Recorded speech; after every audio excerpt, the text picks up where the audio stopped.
Warning: the content you're about to receive is for the sole purpose of exposing fake trainers, doctors, nutritionists, life coaches, and wellness gurus, in addition to educate them and provide you with accurate information. Come on!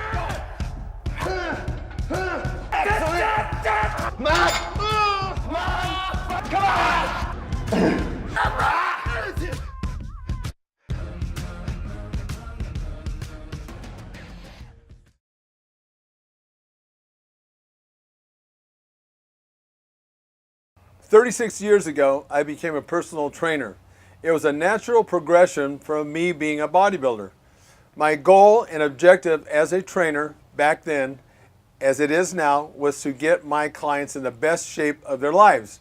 In order to do that, I had to understand to the nth degree the components that were responsible for getting those people in shape or whatever kind of look that they wanted. Therein lies the problem in our industry.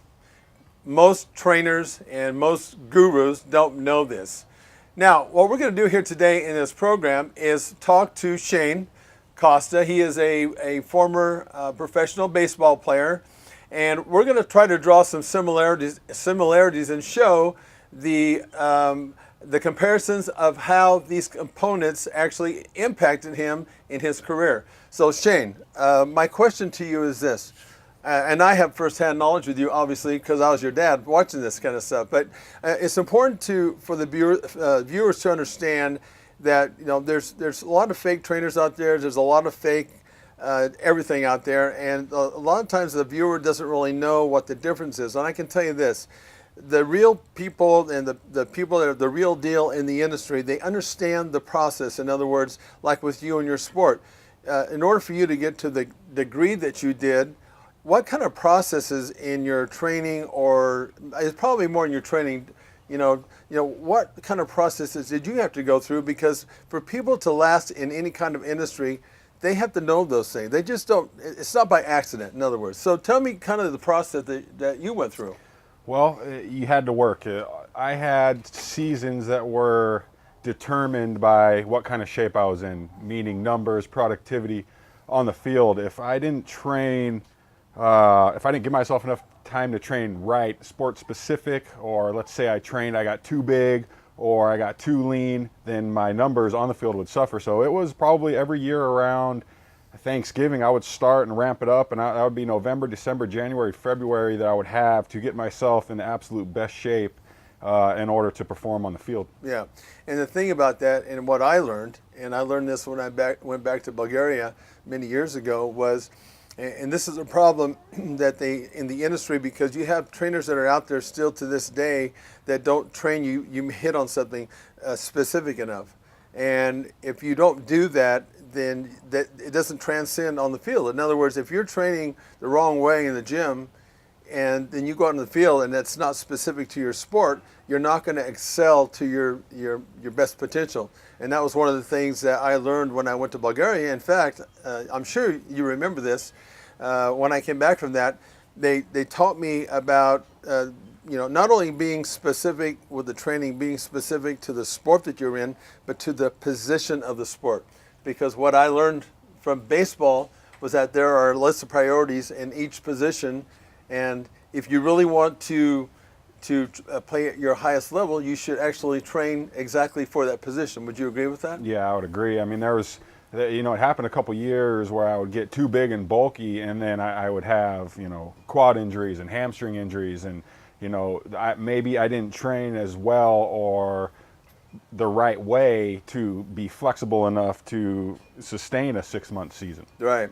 And the thing about that, what Shane is basically saying, he would get injuries because of the way he was training. And I remember a specific time when you were playing soccer, and you were getting a lot of hamstring injuries. I don't know if you remember that. And this is right after I had come back from Bulgaria. And one of the things that we actually started doing with Shane is we actually started doing more hamstring training, because what happens is, and what you're saying basically, when you're not training properly for your sport, then you have these muscle imbalances, and they're not incongruent with your sport. So all of a sudden you have all these kind of injuries. Does that make sense? Correct. Right. So if you that again, this makes my point. If you have somebody that's just willy-nilly trainer and says, "No, I can train you for baseball," and they go in and they train you like most trainers do or used to do anyway, and a lot of them are doing it now. They train you for pure strength, and baseball and sport generally is a combination of explosive power, which is speed, and strength. So if you're training for just one of those characteristics, then you can see how you would not perform to the highest level of your game. Absolutely. You know. So did you have coaches like at your level? Were they sports specific? Did they have a pretty good background in that? Oh yeah, I mean, it's when I played major league, minor league baseball, it was all people that had come from that type of background, and it was very sport specific. And there were times where I'd kind of venture off the map, and it happened. I'd get a little too big, and muscles would snap. Yeah, that's true. What about your when it came to your diet? Again, one of the components is nutrition. Okay, and obviously, I disagree with a lot of the people that are out there. If you ask most trainers out there what the most important part of the program is, whether it be weight training, cardio, or nutrition, most will say nutrition. They'll say, 80% of it is nutrition. And I disagree with that. But that doesn't mean I don't think that nutrition is important. I think it's really important as far as how you design one. So at the level that you're at the highest level. Now, did they have people working with you in nutrition, for example? They did. They did. And, it was only if there was red flags, and, there was some red flags for me. Oh, he's going to get too big. He's not going to be flexible enough. And that, nutrition there, when I was first drafted the first couple of years, it was kind of a live and learn.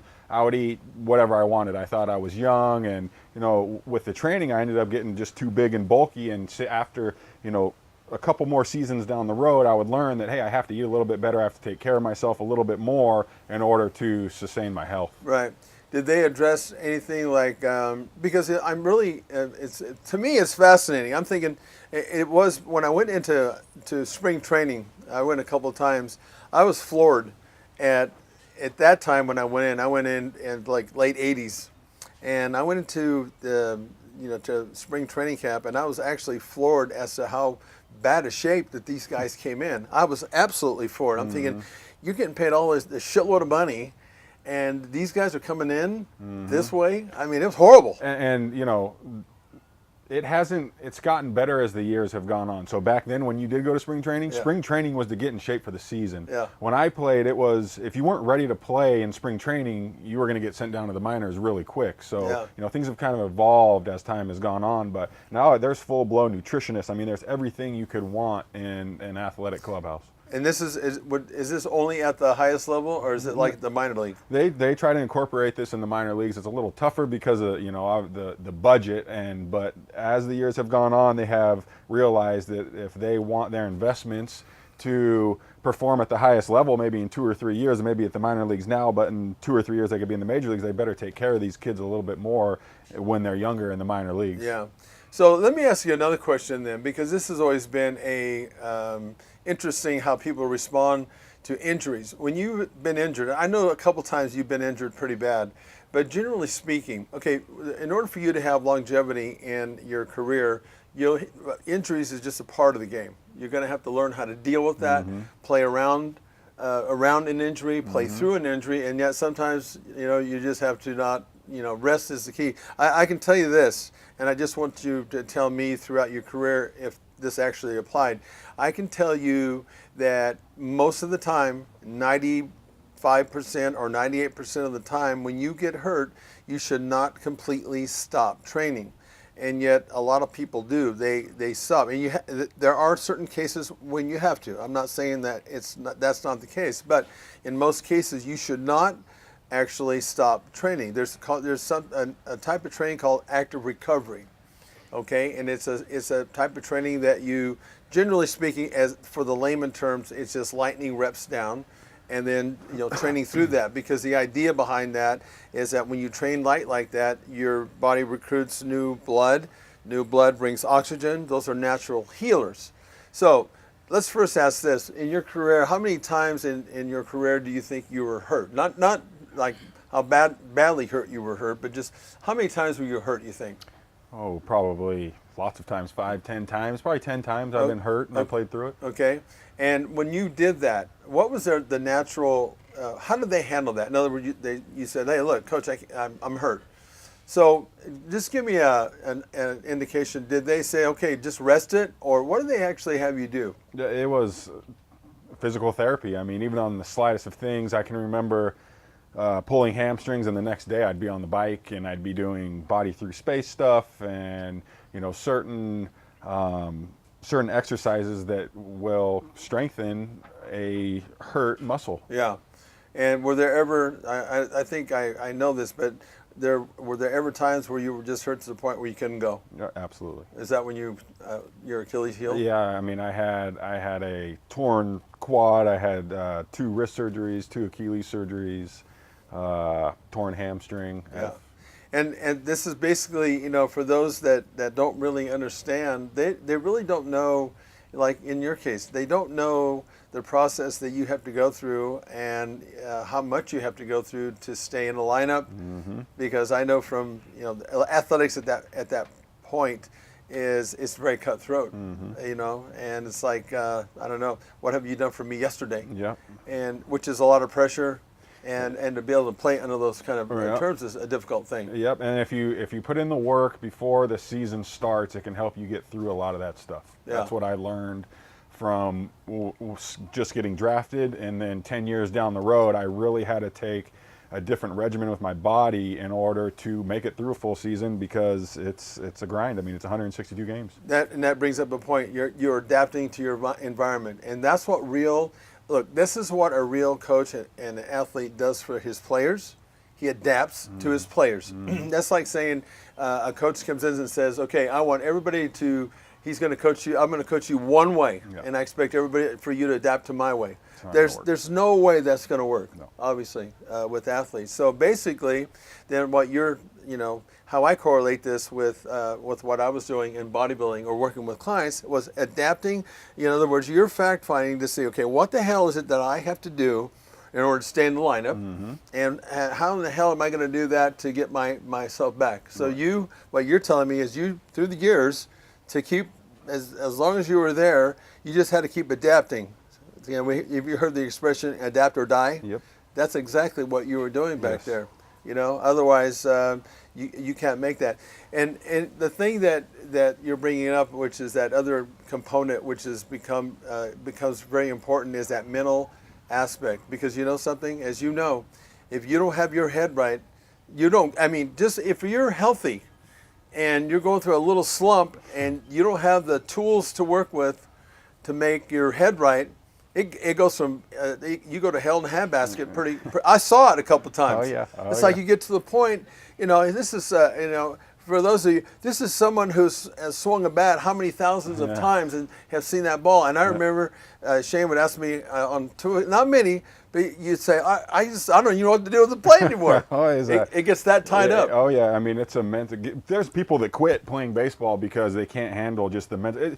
Forget all the stuff on the field. It's the day. It's 162 games that you have to play, and if you are struggling, you better figure it out, and you better figure it out in a hurry. Otherwise, you are going to go home and find a real job. Yeah, and the thing that's crazy about this at your level, you have to do that in a box where the ball's coming at you 90 plus miles per hour and moving all over the place. Yeah, so it's an insane game. It's hard, and I think I remember I told you at one point in time that here's my bat and my glove and my cleats, and you go do it. Serious, it's true. And this is what most people don't get. They don't get that in any profession or any industry. They think, oh, they just made it. Yep. They have no clue. Listen, I can attest to the fact, and I know you can, because one of the things I learned when I was in Bulgaria was the body becoming its function. In other words, repetition is the mother of skill. Mm-hmm. That's actually a law. It's called Wolff's Law. It was developed by a German doctor. And you remember every morning before school, we'd go out to that cage and just do swings. Yeah. So part of what you're saying then is in your preseason, you were doing a lot of repetitions for whatever you're going to be doing. Is that correct? Absolutely. It was the preseason was, or I'm sorry, the off season was where I would say 90% of the work came in, because I just wanted to be on cruise control once the season started and Yeah. be ready to go and be mentally prepared, physically prepared, and hit the ground running. It was when I was when you were getting drafted out of high school, there was a coach there from the Braves, and he invited me into the dugout when you were actually doing a workout. He said something that was telling, and basically this is the same thing that we're talking about here about doing all this stuff in the off season. He said, Leo, when you look at the great ones in the box, and this is him saying this, he says they look like they're asleep, and then they're so relaxed. You would think they're asleep. And the reason for that is, and this is why you do the repetitions, being the mother of skill, because if you're in that box thinking, you're dead in the water. Yep. This is all about, correct me if I'm wrong, by the way. I don't think that I know everything, even though I think I do, but I don't. Correct me if I'm wrong. If you're in that box thinking you're going to be tied up and you won't be able to move, it's about reacting. Is that right? I mean, if you're thinking about mechanics or anything else, at that point, I have an approach, a plan of what I'm going to do with this guy and what I think he's going to do to me, and we're going to roll with that because I have about less than a second to react to what's going on. Exactly. And I mean, so you really got to hand it to people that compete at the highest level, and it's like I said, so many people, it's just like even when I was in the sport of bodybuilding, they had no clue. No clue as to the kind of work that you put in day in and day out, and it's no different for guys that are in your profession, and we just don't. The viewer just doesn't really get that. No. It's like, what's so hard about that? Yeah, you're gifted.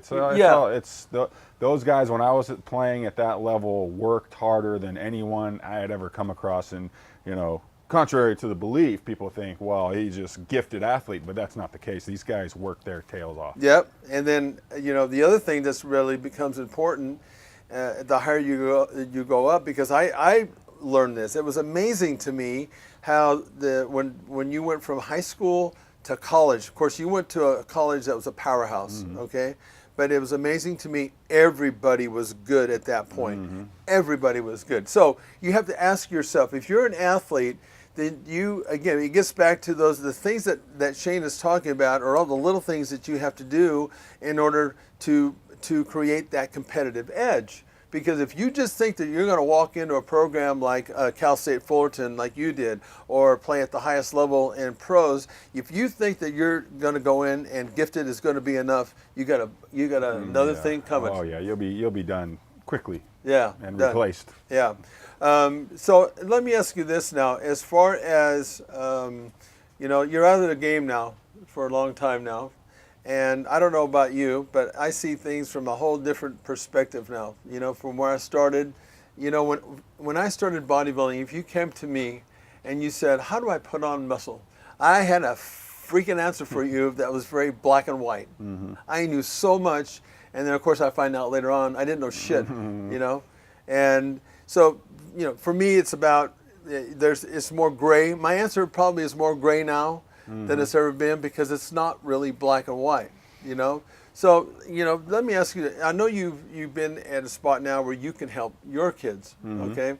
So, what do you tell them? I mean, how do you keep this really simple? Because we also know that too much information will strangle you. That gets back to your thinking. So, aside from, doing the work and doing the reps, is there anything when you're trying to work a young kid now that's coming up, what do you tell these guys, to help them stay on that path that's so difficult to be on?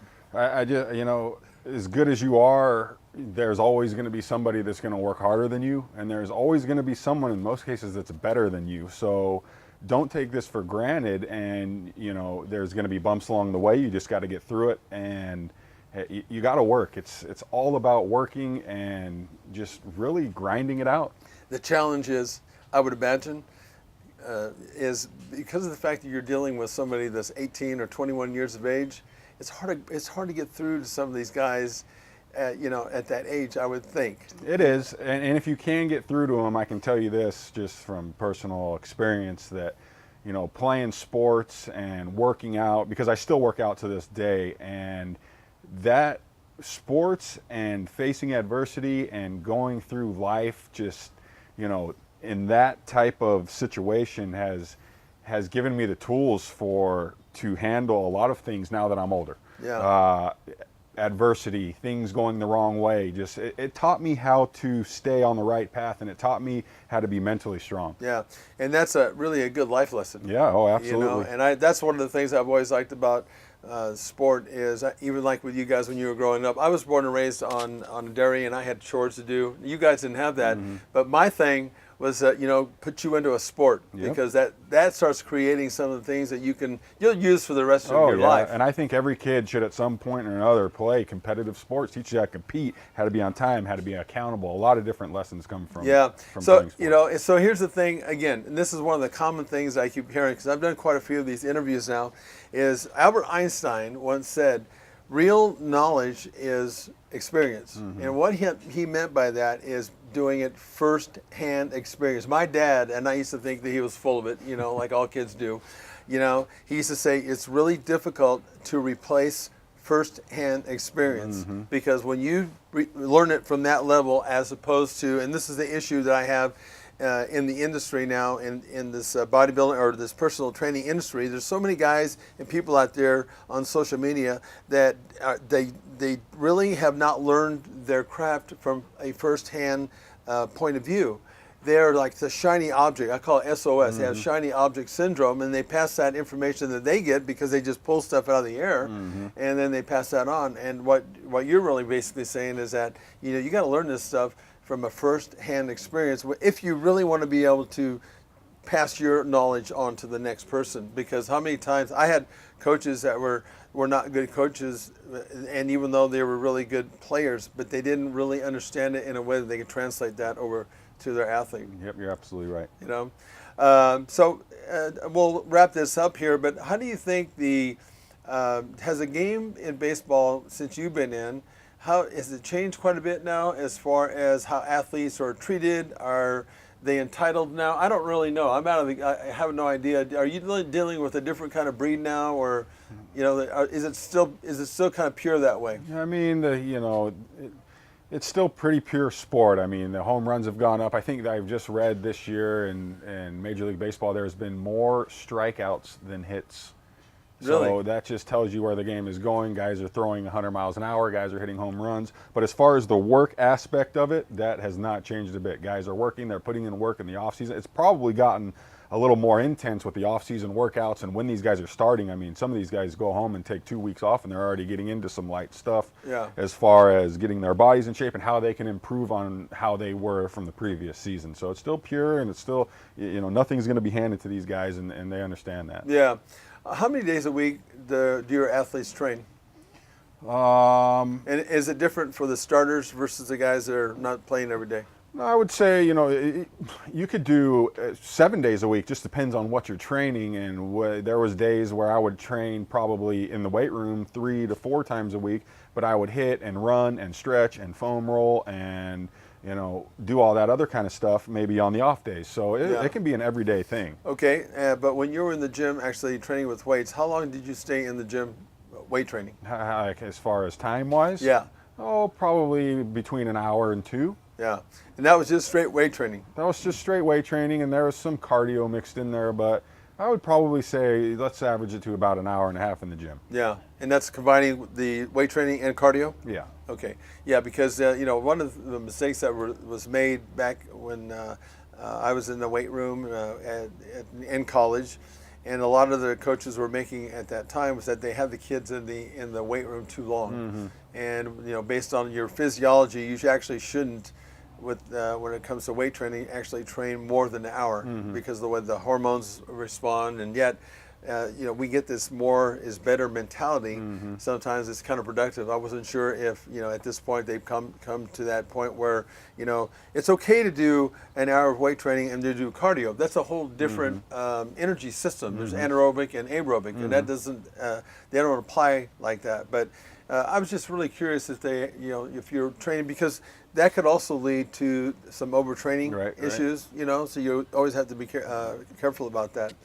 Okay, well, so you're still in the weight room, even though Yep. you've been out of the game. Oh yeah. And Oh, 3 yeah. days a week, 4 days a week. Probably about 3. Well, we got a 1-year-old, so it's about 2 to 3 times Yeah. a week. And it's you know, as I gotten older, it's I have to train a little bit different. I don't train as heavy as I used to. I find myself getting sore, and Yeah. you know, it's kind of a different animal these days. But it's my mind feels much better when I go and sweat and move and just work Well, out probably 2 to 3 to 4 times a week. Yeah, it's that endorphin kick. Yeah. That's real. Yeah, it is real. And when I don't do it for a couple weeks, I feel terrible. Oh, yeah.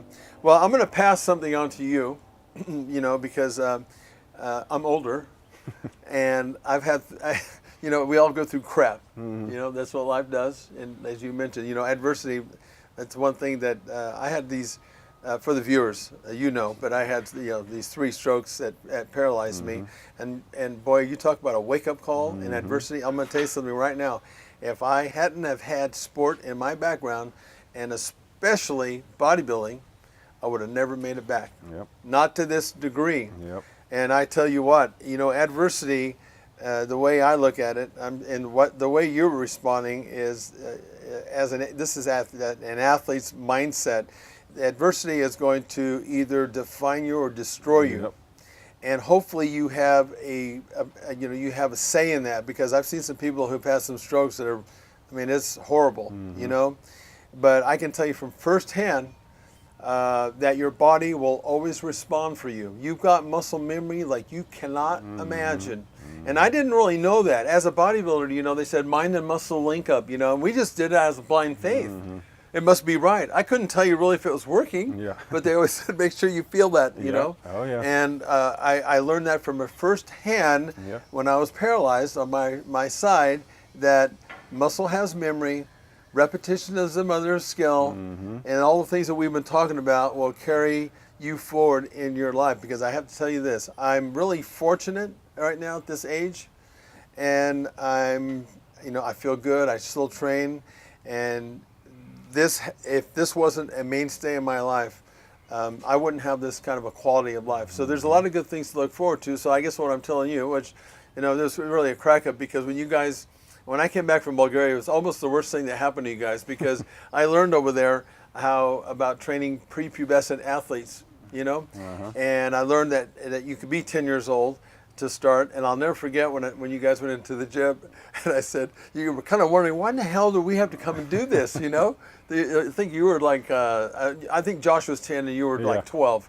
And this is when I learned that training. I said, if you're going to be an athlete, you're going to be in the gym. And, you know, because for various reasons, I mean, you know, once you went through puberty, then you have a better chance to recover faster. And the muscle memory, this thing this will be with you the rest of your life. I know it will. Yeah. Because I've seen you train, and you've been training ever since you got to the gym. Yeah. So anyway, I really appreciate you coming to do this interview, because I really think it gives, you know, people from your walk of life kind of a sense, you know, what it takes. And it's really not that much different from somebody who did bodybuilding, or somebody who did martial arts, or somebody who did acting. There was something that was common about all those groups of people for them to ascend to the highest point. Anyway, so I appreciate the interview. Yep, no problem. And then you know, go hit a ball or something. Okay. All right. Please go to my YouTube channel and subscribe. Not only subscribe, there's a little notification bell on the side. If you hit that, every time I upload a video, it will alert you.